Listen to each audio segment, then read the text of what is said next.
Why do some people grow bitter with age? Why do some older adults seem cranky, as if they're simply done with life? Is life actually getting worse? Or do we just begin to see it differently? When we see older people who seem a bit distant, down, or even bitter, it's easy to say they have only themselves to blame and that they should simply be positive. But maybe their bitterness wasn't entirely their fault. Maybe it's the result of life's illusions about happiness, illusions that have begun to wear off with age. For the pessimistic philosopher Arthur Schopenhauer, it's not all that surprising that people aren't too thrilled about life anymore. Because if we're really honest, isn't life, by and large, a disappointment? This video explores why people become bitter as they get older, based on Schopenhauer's philosophy. My name is Stefan. If you enjoy my work, you can subscribe to my newsletter on Substack. You can also support me on Patreon, and my books are available on Amazon. Thank you, and I hope you'll enjoy this video.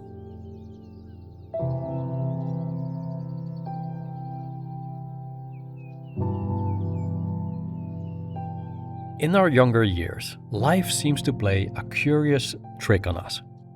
Our future looks bright, filled with endless opportunities. Time and space stretch out before us, and we're excited about what's to come. In early youth, as we contemplate our coming life, we are like children in a theater before the curtain is raised, sitting there in high spirits, eagerly waiting for the play to begin, as Schopenhauer put it. When we are still young, we see ourselves flying airplanes, living in dream houses, and being part of happy families. We imagine our lives to be fulfilling, and that our happily ever after is waiting for us around the corner. And we may also find ourselves idealistic about the world around us. I certainly was when I was younger, believing that the adults had been doing it all wrong, and that we, the younger generation, would certainly clean up the mess and make the world a better place. Maybe we had seen too many Disney movies, or maybe we were shielded from the darker aspects of life, or maybe, as children, we're simply more inclined toward hopeful thinking. Whatever the reason, Schopenhauer considered this ignorance of the future a blessing, because if we had really known, we would have seen what we are: innocent prisoners condemned, not to death, but to life. We would see that life's misery is not an exception, but an inherent condition of being human. And that, of course, isn't a nice prospect and would destroy our youthful enthusiasm. Yet, blissfully unaware, we plunge into life with great expectations and even greater desires. But it doesn't really play out as we had hoped, and we most likely collected a fair share of painful experiences, some of which happened many moons ago, though we still carry them with us. As we grow older and encounter more hardships, life begins to feel like nothing more than an unfortunate episode between birth and death. And so, over the years, we become bitter and even feel cheated. And we ask ourselves, why am I not happy?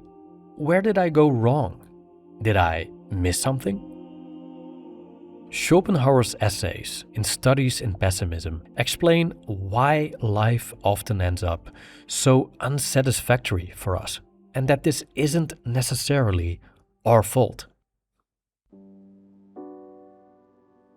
I was talking to a childhood friend a while back, and although I forgot how we arrived at this topic, he said, and I'm paraphrasing, "No matter the person you encounter today, it will never be like the first time you fell in love. And every time you meet someone new, the feeling just gets less and less intense."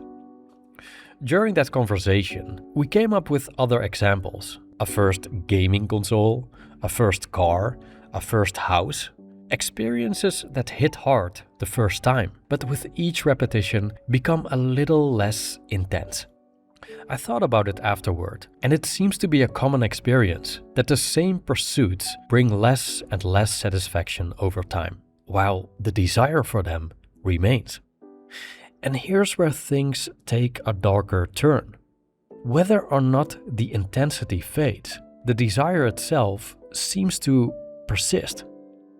How many people keep chasing the high of falling in love, even though it always fades and often results in a painful heartbreak? And it's not just falling in love that's fleeting. Most forms of pleasure are temporary and often take quite some effort to attain. So why do we keep chasing them? According to Schopenhauer, we keep chasing because of the irrational force within us, the will to live. Because of the will to live, we are always driven to desire something, and soon after we get what we want, we grow bored with it. The novelty wears off, and we desire something new. At the same time, we grow up with the illusion of lasting happiness, but when all is said and done, we never really reach it. And eventually, we end up disappointed and frustrated with life. Shipwrecked, as Schopenhauer called it, arriving in the harbor with masts and rigging gone. When we're older, we have made so many attempts to get something we believe will make us happy, that some of us begin to see through the game. As opposed to the young versions of ourselves, full of expectations, we now see past the illusions. Life, as it turns out, means ongoing dissatisfaction with no lasting solutions. The old tricks promising lasting happiness don't work anymore. As Schopenhauer wrote, "He who lives to see 2 or 3 generations is like a man who sits sometime in the conjurer's booth at a fair and witnesses the performance twice or thrice in succession. The tricks were meant to be seen only once. And when they are no longer a novelty and cease to deceive, their effect is gone." End quote. So maybe that's why my friend has started to notice that whatever once made him happy no longer does, at least not to the same degree. Meanwhile, the longing remains. One thing we learn as we get older is that misfortune often runs deep, and it seems to overshadow the satisfaction we have experienced so far. More optimistic-minded individuals would likely disagree, asserting that the enjoyment in life actually outweighs the pain. But Schopenhauer fired back at such claims by making a comparison between 2 animals, one eating the other. Which one has a more intense experience? The one enjoying the eating of the other animal, or the animal suffering the pain of being eaten alive? And if that example doesn't cut it, let's take an honest look at our own experiences. There are countless things that can make us cry and scream in agony, but how many can overwhelm us with pleasure in the same intensity? The severity of pain compared to pleasure is not surprising though, as Schopenhauer observed that pain is a positive experience. It makes its own existence felt, as he put it.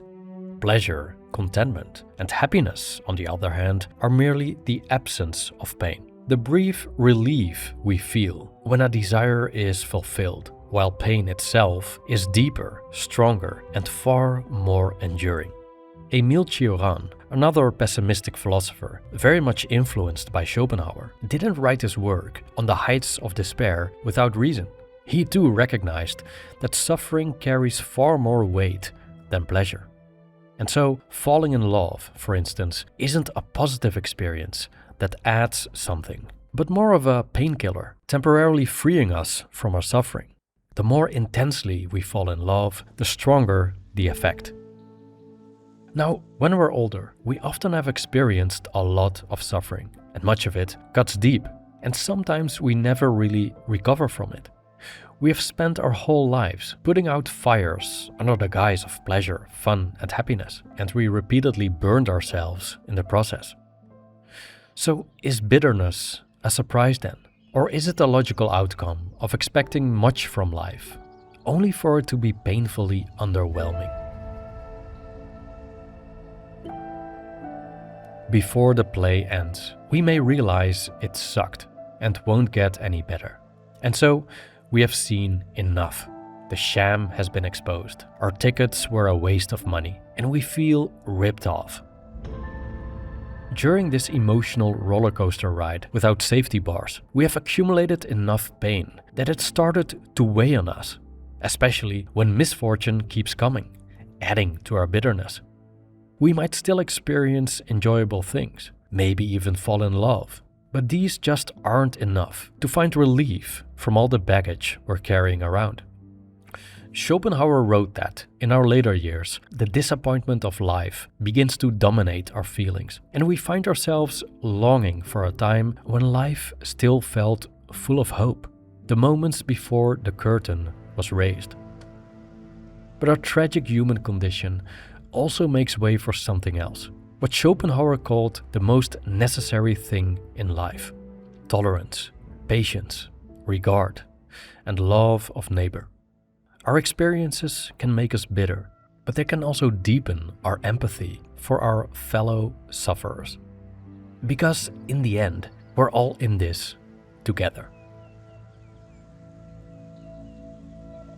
Thank you for watching.